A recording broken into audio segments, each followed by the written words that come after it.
আসসালামু আলাইকুম সবাইকে। আমার আজকের ভিডিওতে আপনাকে স্বাগত। আজকের ভিডিওতে আমি মেইনলি কানাডার বিভিন্ন প্রভিন্সিয়াল নমিনেশন প্রোগ্রামগুলা নিয়ে আলোচনা করার চেষ্টা করব। কানাডার প্রত্যেকটা প্রভিন্সে অনেকগুলা করে পিআরের স্ট্রিম থাকে। একটা ভিডিওতে ইভেন কয়েকটা ভিডিওতে আসলে এই ইনফরমেশন সব শেয়ার করা সম্ভব না এবং সবগুলো সবার জন্য আসলে অ্যাপ্লিকেবলও না। তো মেইনলি আজকে আমি যারা ইন্টারন্যাশনাল স্টুডেন্ট হিসেবে কানাডায় আসবেন এবং তাদের সাথে যারা স্পাউস হিসেবে ওয়ার্ক পারমিটে আসবেন তারা কোন ধরনের পিআরের স্ট্রিমগুলো অ্যাভেল করতে পারেন সেটা সম্পর্কে একটা ওভারভিউ দেওয়ার চেষ্টা করব। আমি যেই অফিসিয়াল ওয়েবসাইটগুলো থেকে এই ইনফরমেশন পেয়েছি সেই অফিসিয়াল ওয়েবসাইটের লিঙ্কগুলো আমার নিউজ লেটার সাবস্ক্রাইবারদের সাথে শেয়ার করেছি। আপনারা চাইলে আমার নিউজ লেটার সাবস্ক্রাইব করে ওই পোস্টটা খুঁজে দেখে নিতে পারেন এবং আমার নিউজ লেটার সাবস্ক্রাইব করা থাকলে ফিউচারে যত পোস্ট আমি করব সবগুলো আপনার ইমেইলের ইনবক্সে আপনি পেয়ে যাবেন। তো এটা আপনি করতে পারেন। আর সেকেন্ড যে জিনিসটা আমি বলে নিতে চাই সেটা হচ্ছে আমি কোনো প্রফেশনাল ইমিগ্রেশন কনসালটেন্ট না। আমি শুধুমাত্র আমার নিজের নলেজের জন্য এই ইনফরমেশনগুলা নিয়ে পড়াশোনা করেছি, সেই নলেজটি আপনাদের সাথে শেয়ার করা। তো আপনারা আসলে পিআর রিলেটেড কোয়েশ্চেন আমাকে ইনবক্স করার থেকে নিজেরা যদি এই লিঙ্কগুলোতে গিয়ে নিজেরা যে প্রভিন্সে আসছেন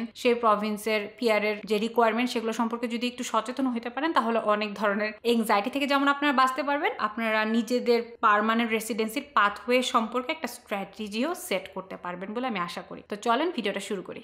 আচ্ছা, কানাডিয়ান পিআর প্রধানত দুই ধরনের। একটা হচ্ছে ফেডারেল গভর্নমেন্টের থ্রুতে পিআর পাওয়া যায়। ফেডারেল গভর্নমেন্টের থ্রুতে পিআর পাওয়ার দুইটা রাস্তা আছে। একটা হচ্ছে কানাডিয়ান এক্সপেরিয়েন্স ক্লাস, সেটা হচ্ছে কানাডায় বসবাসকারী এনিওয়ার ইনসাইড কানাডা। যদি আপনার কাজের অভিজ্ঞতা অথবা পড়াশোনার অভিজ্ঞতা থাকে তাহলে আপনি কানাডিয়ান এক্সপেরিয়েন্স ক্লাসে ফেডারেল গভর্নমেন্টের থ্রুতে পিআর পাইতে পারেন। আর দ্বিতীয়টা হচ্ছে এফএসডব্লিউ, ফেডারেল স্কিলড ওয়ার্কার। এটার জন্য আপনার ইভেন কানাডায় থাকারও দরকার নেই। আপনি পৃথিবীর যে কোনো জায়গা থেকে যদি ওয়ার্ক এক্সপিরিয়েন্স থাকে, আপনার বয়স ঠিকঠাক থাকে এবং আপনার যদি শিক্ষাগত যোগ্যতা ঠিক থাকে আপনি অ্যাপ্লাই করতে পারেন। এটার খারাপ দিকটা কি? এটার খারাপ দিক হচ্ছে যেহেতু ক্রাইটেরিয়া খুবই সিম্পল, এনিবডি ক্যান অ্যাপ্লাই, তো লাখ লাখ মানুষের সাথে হচ্ছে আপনার কম্পিট করতে হয় এখানে পুলে। তো এইখানে এই পয়েন্ট সিস্টেমে যার পয়েন্ট বেশি থাকে সে তাড়াতাড়ি পিআর পায়, যার পয়েন্ট কম থাকে সে পিআর পায় না। যেহেতু অনেক মানুষের সাথে আপনার কম্পিট করতে হয় সেই কারণে আপনার পিআর পাওয়ার পসিবিলিটিটা কিছুটা কম। স্পেশালি ফেডারেল স্কিল ওয়ার্কার যে ক্যাটাগরি আছে সেই ক্যাটাগরিতে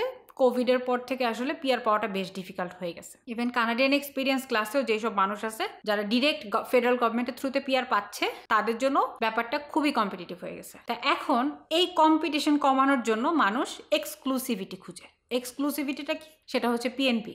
যদি আপনি কোন একটা প্রভিন্সিয়াল গভর্নমেন্টের যে পিআর স্ট্রিম আছে যেগুলো আমি একটু পরে আলোচনা করব, সেই স্ট্রিমগুলা যে কন্ডিশন আছে সেগুলো ফুলফিল করতে পারেন তাহলে ওই প্রভিন্সের গভর্নমেন্ট আপনাকে কিছু এক্সট্রা পয়েন্ট দিবে। So in addition to your educational qualification, your work experience, your age, your spouse, সবকিছুর বাইরেও এক্সট্রা 600 পয়েন্ট যখন আপনার প্রভিন্সিয়াল গভর্নমেন্ট আপনাকে গিফট করবে সেটা সহ যদি আপনি ফেডারেল গভর্নমেন্টের কাছে দাঁড়ান তাহলে আপনার পিআর পাওয়াটা অনেক ইজি হয়, অনেক ফাস্ট হয়। এবং আপনি যখন প্রভিন্সিয়াল নমিনেশন প্রোগ্রামের থ্রুতে পিআর এর চেষ্টা করবেন তখন কিন্তু আমজনতার সাথে আপনার কম্পিট করতে হচ্ছে না, আপনি শুধু ওই প্রভিন্সের মানুষের সাথে কম্পিট করতেছেন। স্পেশালি ইন্টারন্যাশনাল স্টুডেন্টের জন্য অনেকগুলো প্রভিন্সে আলাদা করে পিআর এর স্ট্রিম আছে। তো দেখা যাচ্ছে যে আপনার আরো এক্সক্লুসিভ হয়ে যাচ্ছে বিষয়টা। শুধু সাসকাচুয়ানের থেকে যে কয়টা স্টুডেন্ট ইন্টারন্যাশনাল স্টুডেন্ট পাশ করে বের হয়েছে তাদের সাথে আপনার কম্পিট করা লাগতেছে। সো অল্প একটা পুল অফ পিপলের সাথে যখন আপনি কম্পিট করেন তখন আপনার পিআর পাওয়ার পসিবিলিটিও বাড়ে, প্রসেসটা ফাস্টারও হয়। তো এই জন্য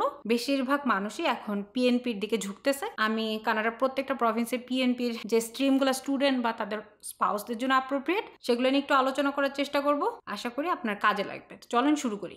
আচ্ছা, প্রথমেই কথা বলবো হচ্ছে ব্রিটিশ কলম্বিয়া নিয়ে। ব্রিটিশ কলম্বিয়া আমার মতে আগে একটু পিআরের জন্য খারাপ প্রভিন্স ছিল, বাট এখন তারা নতুন নতুন বেশ কয়েকটা পিআর স্ট্রিম চালু করছে। এদের যে গভর্নমেন্টের ওয়েবসাইট welcomebc.ca, এই ওয়েব পেজে 5টা মোটামুটি পিআর স্ট্রিম সম্পর্কে তারা আলোচনা করছে এবং আমার কাছে মনে হয়েছে যে ব্রিটিশ কলম্বিয়ার পিআর বেশ অ্যাপ্রোচেবল। তাদের পেজে 5টা মোটামুটি পিআর যে স্ট্রিমগুলো আছে সেগুলো হচ্ছে skilled worker, health authority, entry level and semi skill ELSS নামে একটা স্ট্রিম চালু করছে। একটা হচ্ছে ইন্টারন্যাশনাল গ্র্যাজুয়েট স্ট্রিম আছে আর একটা হচ্ছে ইন্টারন্যাশনাল পোস্ট গ্র্যাজুয়েট স্ট্রিম। এই দুইটা স্ট্রিম আমার কাছে বেশ ভালো মনে হয়েছে। আমি প্রত্যেকটা ছোট ছোট ওভারভিউ দিই। স্কিলড ইমিগ্রেশন বলে যেই তাদের পিআর এর স্ট্রিমটা আছে সেখানে তারা মেইনলি যেটা বলতে চাইছে সেটা হচ্ছে যে আপনার ব্রিটিশ কলম্বিয়ার এমপ্লয়ারের আন্ডারে টিআর 0, 1, 2 অথবা 3 যে চাকরিগুলা 0, 1, 2, 3 এগুলা কি? এগুলো হচ্ছে কানাডিয়ান সমস্ত চাকরিকে মোটামুটি 5 ভাগে ভাগ করা হয়েছে। এই 5 ভাগের মধ্যে 0, 1, 2, 3 হচ্ছে হোয়াইট কলার জব, যেগুলো স্কিল্ড চাকরি বলে বিবেচনা করা হয়।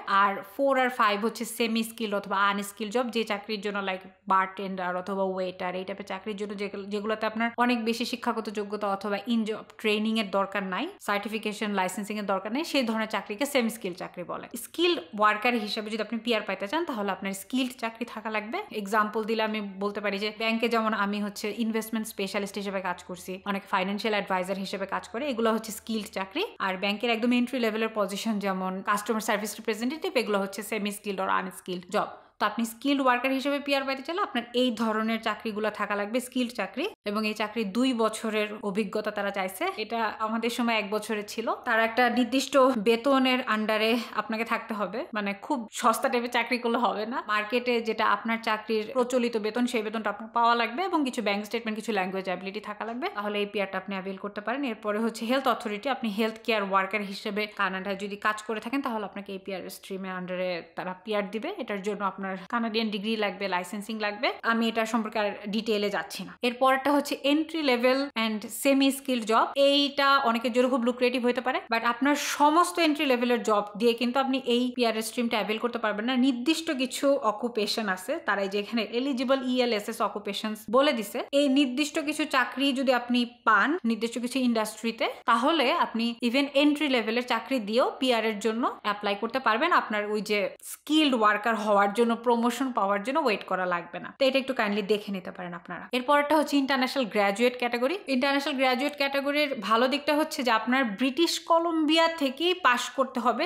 এই ধরনের কোনো বাধ্যবাধকতা নাই। গত 3 বছরের মধ্যে এনিওয়্যার ইনসাইড কানাডা আপনার যদি একটা যে কোনো ডিগ্রি থাকে, সেটা ডিপ্লোমা হতে পারে, সার্টিফিকেট কোর্স হতে পারে, any degree that you have completed in past 3 years, সেটা এনিওয়্যার ইনসাইড কানাডা যদি আপনার থাকে তাহলে আপনি এই স্ট্রিমের জন্য এলিজিবল। কিন্তু এই স্ট্রিমে এলিজিবল হতে হলে আরেকটা যে এক্সট্রা ক্রাইটেরিয়া থাকে সেটা হচ্ছে তারা একটা চাকরি দেখতে চায় যেটা আপনি ব্রিটিশ কলম্বিয়ার এমপ্লয়ারের আন্ডারে করতেছেন। এছাড়া আর কিছু খুচরা খাচরি রিকোয়ারমেন্ট আছে, এগুলো একটু দেখে নিয়ে। বাট আমার কাছে যারা অন্যান্য প্রভিন্সে পিআর পাইতে কষ্ট হচ্ছে তারা এই স্ট্রিমটা একটু খেয়াল করে যদি ব্রিটিশ কলম্বিয়াতে মুভ করে ভালো একটা চাকরি ম্যানেজ করতে পারেন তাহলে এটা অনেকের জন্য বেশ হেল্পফুল হতে পারে। আচ্ছা, এরপরে আসবে হচ্ছে ইন্টারন্যাশনাল পোস্ট গ্রাজুয়েট ক্যাটাগরি। এইটার জন্য শুধুমাত্র ব্রিটিশ কলম্বিয়াতেই আপনার পড়াশোনা করতে হবে এবং আপনার মাস্টার্স এবং পিএইচডি স্টুডেন্ট যারা আছেন তাদের জন্য এই ক্যাটাগরিটা খুবই স্পেশাল এন্ড লুক্রেটিভ আমার কাছে মনে হয়েছে। এইটার জন্য ইভেন আপনার কোনো জবের অফারেরও দরকার নাই।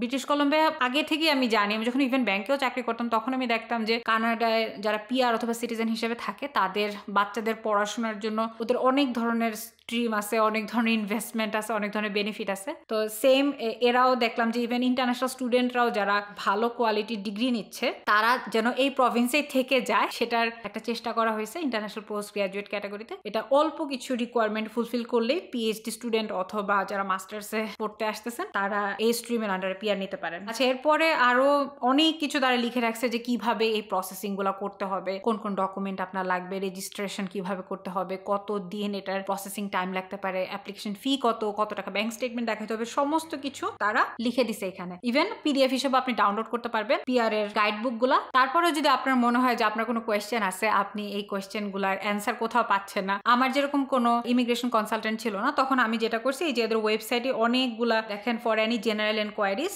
ওদের pnpinfo@government.bc.ca এটা পরে অনেকগুলো ইমেল অ্যাড্রেস থাকে, ফোন নাম্বার থাকে, ওদেরকে ফোন করে বা ইমেল করে যদি আপনি আপনার কনসার্নগুলো শেয়ার করেন ভদ্রভাবে সুন্দরভাবে তাহলে সবসময় অ্যান্সার পাওয়া যায়। তো আমার কাছে মনে হয় যে এই যে 2টা পেজ আমি শেয়ার করলাম আপনাদের সাথে, এই 2টা পেজের ইনফরমেশনগুলো যদি আপনারা ঠিকঠাক ভাবে পড়ে প্লাস হচ্ছে ওদেরকে কোনো কোয়েশ্চেন থাকলে সেগুলো জিজ্ঞেস করে নিজের পিআর স্ট্র্যাটেজিটা সাজাইতে পারেন, খুব বেশি আসলে কষ্টও করতে হয় না আর কোনো ইমিগ্রেশন কনসালটেন্টের হেল্পও লাগে না। তো এইগুলো ব্রিটিশ কলম্বিয়া। এরপরের প্রভিন্স হচ্ছে অ্যালবার্টা। অ্যালবার্টা আমার নিজের প্রভিন্স, তারপরও আমি ভালো কিছু অ্যালবার্টা সম্পর্কে বলতে পারবো না। যে কয়টা প্রভিন্সিয়াল গভর্নমেন্টের ওয়েবসাইট আমি ঘাটাঘাটি করছি গত 2-3 দিনে, তার মধ্যে অ্যালবার্টার ওয়েবসাইটটা হচ্ছে সবচেয়ে পচা, সবচেয়ে কম ইনফরমেশন, ভালো মতো গুছানোও নাই, প্লাস পিআর এর যে স্ট্রিমগুলো তারা দিছে একদম রসগোল্লা মার্কা স্ট্রিম, কোনোটাই খুব বেশি যে ভালো, খুব বেশি যে সহজ এরকম কিছুই নাই। প্লাস হচ্ছে ইন্টারন্যাশনাল স্টুডেন্ট সবচেয়ে ফালতু যেটা লাগছে, ইন্টারন্যাশনাল স্টুডেন্টের জন্য তারা ভালো কোনো আলাদা ক্যাটাগরি রাখে নাই। তো আমার কাছে অ্যালবার্টাকে সোফার যতগুলো আমি ঘোরাঘুরি করছি, অন্টারিও বাদ দিলে Alberta is the worst place for PR in my opinion. এটা শুধুমাত্রই আমার ব্যক্তিগত অপিনিয়ন, আপনার যদি ভালো না লাগে আপনি আমাকে গালি দেন, কোনো সমস্যা নেই। তো আমি এই ইনফরমেশনগুলো কালেক্ট করছি হচ্ছে alberta.ca এই পেজটা থেকে।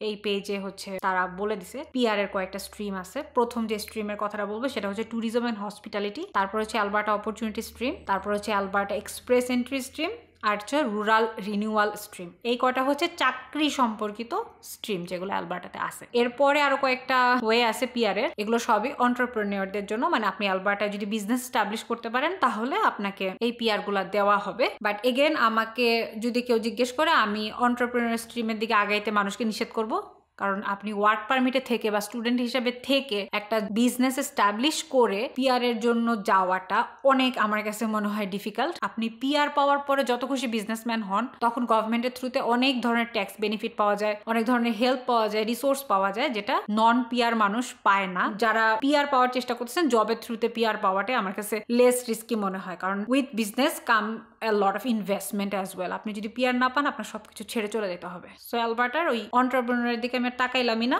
আমি হচ্ছে নর্মাল গুলো নিয়ে কথা বলি। প্রথমটা হচ্ছে ট্যুরিজম এন্ড হসপিটালিটি স্ট্রিম। পুরা কানাডার মধ্যে ট্যুরিস্ট ডেস্টিনেশন হিসেবে Alberta is one of the most lucrative destination. তো এখানে নানান ধরনের ট্যুরিজম ফিল্ডে, হসপিটালিটি ফিল্ডে কাজের সুযোগ আছে। তো আপনি যদি সেই ধরনের কোনো চাকরি পেতে পারেন তাহলে আপনি এই স্ট্রিমের আন্ডারে যাইতে পারেন। এই যে এখানে এই লিঙ্কে ক্লিক করলে প্রত্যেকটা স্ট্রিমের ডিটেল সম্পর্কে আপনি আরো জানতে পারবেন, এবং যদি কিছু না বুঝেন তাহলে যে কন্ট্যাক্ট করার জন্য তারা বলে দিছে কন্ট্যাক্ট ফর্ম আছে। এরপরেরটা হচ্ছে অ্যালবার্টা অপরচুনিটি স্ট্রিম। সো মন্দের ভালোর মধ্যে এটা আমি মোটামুটি পাইছি। এটা আপনি ওয়ার্ক পারমিটেই আসেন স্পাউস হিসেবে, অথবা আপনি স্টুডেন্ট হিসেবে পড়াশোনা শেষ করে ওয়ার্ক পারমিটে যান, যেটাই করেন না কেন আপনি মোর লাইকলি দেন নট এই অ্যালবার্টা অপরচুনিটি স্ট্রিমের আন্ডারেই হয়তো আপনার যাইতে হবে পিআর পাইলে অ্যালবার্টা থ্রুতে। তো অ্যালবার্টা অপরচুনিটি স্ট্রিমের কিছু জব রিকোয়ারমেন্ট থাকে, কিছু ভাষা রিকোয়ারমেন্ট থাকে, এইসব রিকোয়ারমেন্ট ফুলফিল করে আমজনতার সাথে কম্পিট করে আসলে পিআর পাইতে হয়। স্টুডেন্ট হিসেবে আসলে আলাদা কোনো বেনিফিট পাওয়া যায় না। এর আগে অ্যালবার্টা অপরচুনিটি স্ট্রিমটা বেশ লুক্রেটিভ ছিল, অনেক ঘন ঘন আইটিএ দেওয়া হইতো।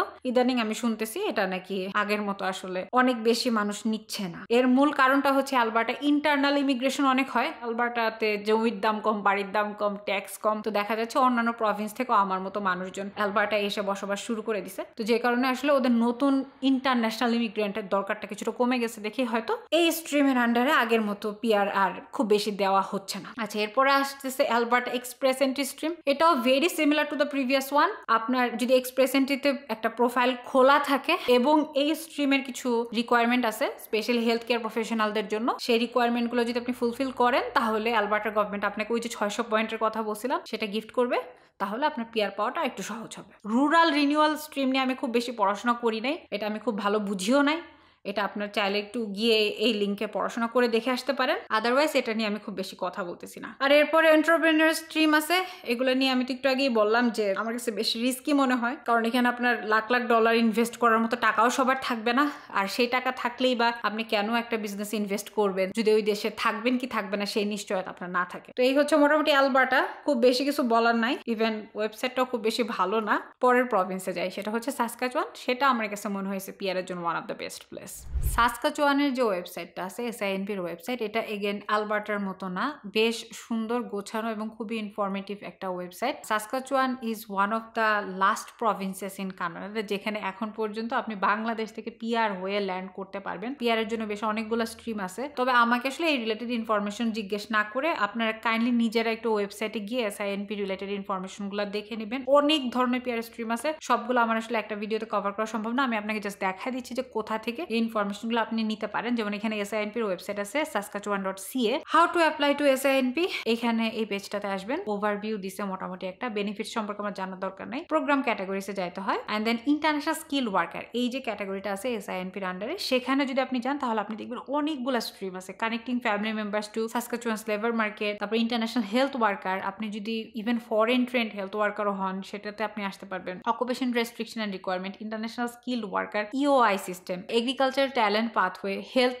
ট্যালেন্ট পাথওয়ে, তারপর হচ্ছে international skill worker employment offer, and then occupation in demand, Saskatchewan express entry, tech talent pathway, and hard to find skills pilot. তার মানে হচ্ছে অনেকগুলা ক্যাটাগরিতে, প্রত্যেকটা ক্যাটাগরি আলাদা আলাদা রিকোয়ারমেন্ট আছে, আলাদা জব ফিল্ড আছে, জব এলিজিবিলিটি বা জব সম্পর্কিত আপনার কিছু লাইসেন্সিং রিকোয়ারমেন্ট আছে, এগুলো একটু কাইন্ডলি নিজেরা দেখে নেবেন, এবং এগুলো যদি আপনি ফুলফিল করতে পারেন ইভেন বাংলাদেশ থেকেও সাসকাচুয়ানে মাইগ্রেট করা সম্ভব, স্পেশালি আপনার যদি ফ্যামিলি মেম্বার সাসকাচুয়ানে থাকে তাহলে কিছু স্পেশাল এক্সট্রা পয়েন্ট পাওয়া যায়। এটা নিয়ে আমি আসলে খুব বেশি কথা বলবো না, আজকে মেইনলি আমি কথা বলবো সাসকাচুয়ান এক্সপিরিয়েন্স ক্লাস যেটা আছে, যারা অলরেডি সাসকাচুয়ানে থাকতেছেন, পড়াশোনা করতেছেন অথবা চাকরি করতেছেন তাদের জন্য এটা বেশি অ্যাপ্রোপ্রিয়েট। আর একটা হচ্ছে সাসকাচুয়ানের ইন্টারন্যাশনাল গ্র্যাজুয়েট যে ক্যাটাগরি আছে সেটা নিয়ে আমি একটু কথা বলবো। তো সেখানে যাই। তো সাসকাচুয়ান এক্সপিরিয়েন্স ক্লাসের আন্ডারে হচ্ছে প্রথমে যেটা আছে সেটা হচ্ছে যে people with existing work permit, মানে আপনি যদি স্পাউস অথবা পোস্ট গ্রাজুয়েশন ওয়ার্ক পারমিট নিয়ে সাসকাচুয়ানে আপনি টিয়ার 0, 1, 2, 3 এই টাইপের জব ম্যানেজ করতে পারেন সাসকাচুয়ানের এমপ্লয়ারের আন্ডারে, তাহলে আপনি এই ক্যাটাগরির আন্ডারে বিবেচিত হবেন। এছাড়া আপনাকে হচ্ছে কিছু সাব ক্যাটাগরি মিট করতে হবে, সেই সাব ক্যাটাগরির এলিজিবিলিটি ক্রাইটেরিয়াটা এই লিঙ্কে গেলে আপনি পাবেন, এবং কিছু রিকোয়ার্ড ডকুমেন্টেরও চেকলিস্ট আছে, সেই চেকলিস্টগুলো আপনার ফুলফিল করে অ্যাপ্লাই করতে হবে। তো এটা হচ্ছে people who have already graduated or people who are here as a spousal open work permit. আচ্ছা, এর পরেরটা স্পাউস না, এক্সক্লুসিভলি স্টুডেন্টদের জন্য যারা সাসকাচুয়ানের পোস্ট সেকেন্ডারি ইনস্টিটিউশন থেকে পাস করছেন তারা স্ট্রিমটাতে অ্যাভেল করতে পারেন। এখানে হচ্ছে you have worked for minimum 6 month or 780 hours. দেখেন, ব্রিটিশ কলম্বিয়াতে কিন্তু আপনার 2 বছরের কাজের অভিজ্ঞতা চাচ্ছিল, কিন্তু সাসকাচুয়ানে মোটামুটি আপনি যে কোনো ইউনিভার্সিটি থেকে, সাসকাচুয়ান ইউনিভার্সিটি থেকে পাস করে যদি 6 মাসের মোটামুটি কাজের অভিজ্ঞতা আপনার থাকে তাহলে আপনি এই স্ট্রিমের আন্ডারে যাইতে পারবেন। অ্যান্ড আপনার কারেন্ট ফুল টাইম পার্মানেন্ট একটা জব অফার লাগবে। আর কিছু সাব ক্যাটাগরি এগেন ফুলফিল করতে হবে। সাব ক্যাটাগরির এলিজিবিলিটি ক্রাইটেরিয়া নিচে দেওয়া আছে। এগ্রিকালচারাল ট্যালেন্ট পাথওয়ে, এটা নিয়ে খুব বেশি কিছু বলতে চাচ্ছি না।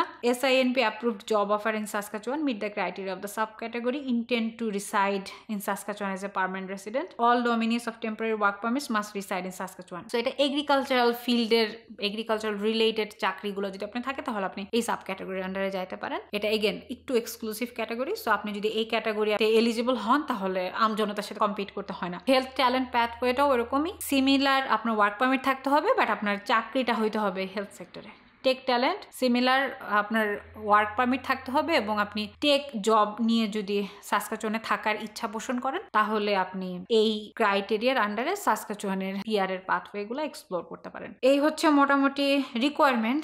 তারপরে দেখেন ওদের ওয়েবসাইটটা খুবই সুন্দর লাগছে আমার কাছে। বিফোর ইউ অ্যাপ্লাই, আপনার অ্যাপ্লিকেশন করার আগে কি কি জিনিস জানা জরুরি সেটা নিয়ে তারা বলে দিছে। এবং এভরি সিঙ্গেল, ধরেন আপনি চিন্তা করলেন যে আমি রিকোয়ারমেন্ট পড়ছি, আমি skill worker with existing work permit এই ক্যাটাগরির আন্ডারে অ্যাপ্লাই করব। এই ক্যাটাগরির আন্ডারে অ্যাপ্লাই করার আগে আপনার যে যে ইনফরমেশন জানার দরকার সেটা সুন্দর করে তারা বলে দিছে, সো আপনি ইন ডিটেলে পড়ে ফেলবেন। তারপরে দেখেন তারা প্রিন্সিপাল অ্যাপ্লিকেন্টের জন্য, তার স্পাউসের জন্য, তার বাচ্চা কাচ্চা যদি থাকে তাদের কার কোন ডকুমেন্ট লাগবে, কোন ফর্ম লাগবে সবকিছু খুব সুন্দর করে একটা লিস্ট করে বলে দিছে। তারপরে যখন আপনি অ্যাপ্লিকেশনের জন্য সমস্ত ডকুমেন্ট জোগাড় করে ফেলবেন তখন আপনি অ্যাপ্লাই করার জন্য কোন সাইটে যায়, কোন পোর্টালে যায়, কেমনে অ্যাকাউন্ট খোলা লাগবে সবকিছু স্টেপ বাই স্টেপ বলে দিছে। এবং আফটার ইউ অ্যাপ্লাই আপনার পরের প্রসেসগুলো কি হইতে পারে সেগুলো সম্পর্কে সুন্দর স্টেপ বাই স্টেপ ধারণা দিয়ে দিছে। So it is one of the best websites আমার কাছে মনে হয়েছে। সাসকাচুয়ানে যারা আসতেছেন, ইউনিভার্সিটি অফ সাসকাচুয়ানে এই বছর আমার অনেকগুলো স্টুডেন্ট চান্স পাইছে, আপনাদের জন্য আসলে এটা খুবই ভালো একটা সুযোগ। তো এই হচ্ছে মোটামুটি আজকের ভিডিও। আমি প্রথমে ভাবছিলাম যে পুরা কানাডার প্রভিন্স একসাথে একটা ভিডিওতে কভার করতে পারবো, বাট দেখলাম যে এই জিনিসগুলো এত ইন্ট্রিকেট যে এই ইনফরমেশনগুলো খুব সুন্দর করে গুছিয়ে আপনাদের সামনে প্রেজেন্ট করাটা আমার জন্য খুবই পরিশ্রম সাধ্য। তার মধ্যে ভিডিওগুলো অনেক বড় হয়ে যাচ্ছে, তো আমি এখন তিনটা করে ভাবছি প্রভিন্স ধরে এই ভিডিওটা শেষ করার চেষ্টা করব। আজকের ভিডিওতে, মানে এখন যে ভিডিওটা আপনি দেখতেছেন এই ভিডিওতে আমি ব্রিটিশ কলম্বিয়া, আলবার্টা আর সাসকাচুয়ান এই 3টা কভার করলাম। এর পরের ভিডিওতে আমি হচ্ছে অন্টারিও, ম্যানিটোবা আর কুইবেকটাকে কভার করার চেষ্টা করব। তারপরেরটাতে হয়তো আমি আটলান্টিক প্রভিন্সগুলো কভার করার চেষ্টা করব। তো ভিডিওটা এই পর্যন্ত দেখার জন্য অনেক ধন্যবাদ। আমি খুবই এক্সস্টেড হয়ে গেছি এই পর্যন্ত ভিডিওটা করতে করতে। পরের ভিডিওতে দেখা হচ্ছে। আল্লাহ হাফেজ।